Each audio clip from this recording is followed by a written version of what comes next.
Hey everyone, in this video I'm going to show you the applications of the app that I've created to analyze the lagged effect of ad spend on revenue.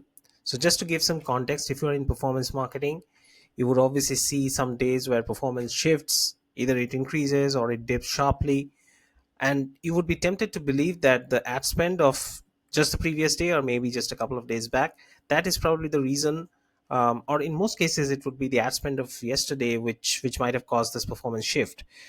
Deep down you actually already know that's not quite true, that it's probably a larger effect, a longer term effect. By longer term I don't mean like 1 year, but at least a few days of effect, at a minimum, which might have led to that performance shift or even not. But how do you even understand this lag? Like, how do you realize what is the actual lag? So this entire concept of a lagged effect, like suppose the spend 7 days back is now uh, having its true impact or its maximum impact. This is actually the concept of Adstock. So this ultimately can be derived in the form of marketing mix modeling, and you have to extract it and isolate its effect from that. But that's a very complicated analysis, a very advanced one, which is why I've created an easier version here, which can give you quickly using the concept of correlation, but we're going to validate it also using more statistical analysis. So this is where you see the correlation between cost and revenue by lag. And you'll see that this is the data that has been uploaded. By the way, this is something that I'm showing within the Google Doc because I've created in the format of an HTML app, and for some reason Loom doesn't allow me to record an HTML app. But I've just created it because in HTML, because you can just download it in your system and it is independent of the internet, so you can just run it easily. So I'll just let me know if you want the app itself. But this is the functioning of the app, where you can see that over the days, like as days increase, how does the lag with respect to revenue, or the lag effect on revenue, vary? And you can see that this this particular data, this is based on real data, by the way. You can see how it actually fluctuates very nicely, and almost seems to have like a lagged effect every 7 days. As you can see, after 4 days, 11 days, and 18 days and 25 days, there are peaks and troughs alternating in alternating sort of weeks. And you can see that it has peaked at this point here. So we were taking a range of 0 to 32 days to see how much is the lagged effect.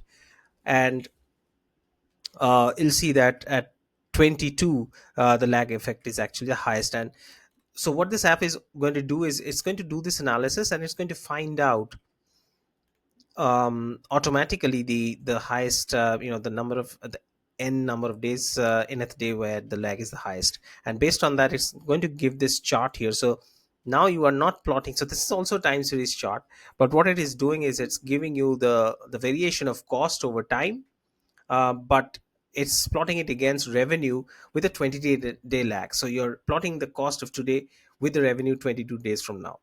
And this also tells you at a visual glance whether or not this actually makes sense. Like, do the curves, do the plots actually move together? Because that, of course, is going to give you an indication of how plausible or how realistic this correlation looks like. And it does look pretty good here, as you can see. Of course, there are peaks and troughs which don't exactly overlap, but yeah, I mean, so the correlation you'll see, which is actually given a little bit later, somewhere around here. So if I just go down to the summary of findings here, you'll see that the correlation is 0.269. That is not a very strong correlation. So you'll have to obviously use your own judgment here. But in this case, that was within a date range of 0 to 32 days. Just think of it. It could have easily been 2 or 3 days, or maximum even 1 day maybe, or maximum of 2 3 days, right? Because you might wonder, and that's how performance markets are always working, right? I mean, you guys are looking at dashboard or a spreadsheet maybe, where you're maintaining all the daily numbers, your spend numbers, your KPI numbers, and you're taking decisions within a very short time frame. Your window of decision making is pretty slim, it's pretty narrow. But in reality, though, the lagged effect is going to probably be stretching over a much larger number of days, and that's precisely what this is actually sort of trying to address. So instead of taking decisions based on gut feeling, this is basically your data informed approach.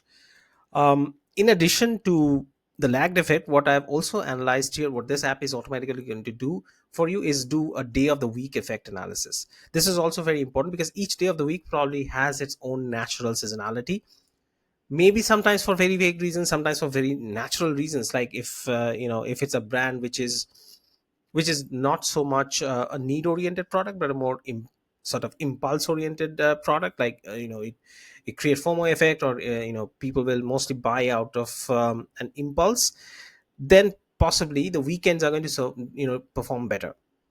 Okay, so that's a natural thing. And if it's a high price product, sometimes we've seen in many of the brands that I work with, that weekdays are actually better than weekends because people want to take decisions about bigger spends. Maybe they want to do it when the mind is like active. Weekends they are probably just relaxing. Again, this can vary. I'm not saying this is a generalized observation, but yeah, to actually know that, and instead of taking decisions again once again based on just anecdotal evidence or something that you've experienced in the past, use the current data from the brand itself to take that decision. So you'll see how average cost and revenue is actually varying by day of the week.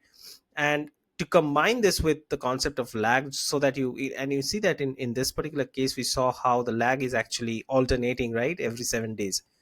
So just to understand that week day of the week effect, just to analyze like how your ad spend and your revenue is varying, and you can see that then it actually carries out the statistical analysis like I was saying. So the ANOVA actually tests, it's kind of like a regression in a sense, because it ultimately uh, determines the effect size. So this is this is actually in decimal, but it's actually percentage points. So this eta square here, which is a result of this analysis of variance. So this analysis of variance actually takes into account two things: the sum of squares, which is basically to give you the analysis of how much variation is happening, how much of that is within groups and how much of that is between groups. These are the two values, and then there is a total as well. So this is what is required, and this simply means that suppose you have, so between groups is how the revenue is varying or the cost is varying. In this case we are doing analysis for both cost and revenue. For instance, this is for revenue, how it is actually varying between different days, or among different days of the group, of the week rather. And within group means that how for each of the Mondays it's actually doing, right? So how for Mondays it's doing with respect to the mean for Mondays for a specific Monday. So you're basically taking differences and their sums. So the differences between groups in this case would be a day of the week, and you take the difference from that, from for the mean of the entire day of the for the entire week, for overall the days. And within groups simply means that you're taking every specific day and the mean for that specific day. So suppose any specific Monday, and subtract the mean basically from it for Mondays itself. So that's even if it sounds vague, you can just look up the formula. I'm not going into the math of it, but it's a very simple logic. Just wanted to explain that. And so ANOVA cost by day is given for simple reason, like if your revenue is actually moving very it varies quite a bit. So you can see that 45% of variation of revenue is actually explained by day of the week effect. And in comparison to that, only about 7% or 8% of variation in cost is given by day of week, which is a very interesting observation. It might mean two things. Number one, that your spend probably does not have as much of an impact as you might want to think, at least not in a short term. It's more of a longer term, slightly longer term thing. So that's why you should take decisions accordingly. And secondly, you probably should also look to vary your spend a little bit more by day of the week, because your revenue does seem to be pretty much varying, and pretty much has a decent amount of relationship, the variance of it with the day of the week. So you should probably take that into consideration. And this is where this summary of finance can be useful, because you can see that top revenue weekdays are Tuesdays and Wednesdays. You might want to actually take a look at spends accordingly, that you might want to just up the spends a bit, based on your lag again. So keeping in mind the lag that we just saw, so you take into account the lag, and you might just want to do that calculation that, okay, so if I raise on this day, for instance, 22 days, considering a lag of 22 days, on Tuesdays and Wednesdays, we should be getting more revenues. Accordingly, we should probably back calculate and raise spends. So this is the overall thing, and you can see statistical significance has been achieved, and you have got the best lag. Again, once again, the correlation is not very strong in this case, so you might just want to do some more causal tests as well. This is not a causal analysis, but this is a very good place to start, and much better than at least taking decisions based on only daily variation. So hope this was useful. Once again, this is an HTML app, so I'll share with you if you just let me know in the comments or personally in LinkedIn. Then I will just share the app with you directly. This is just to give you a run through, a walkthrough of the application in the stock. Thanks for watching. If you have any questions, as always, happy to engage in meaningful conversations, and I'll see you in the next one.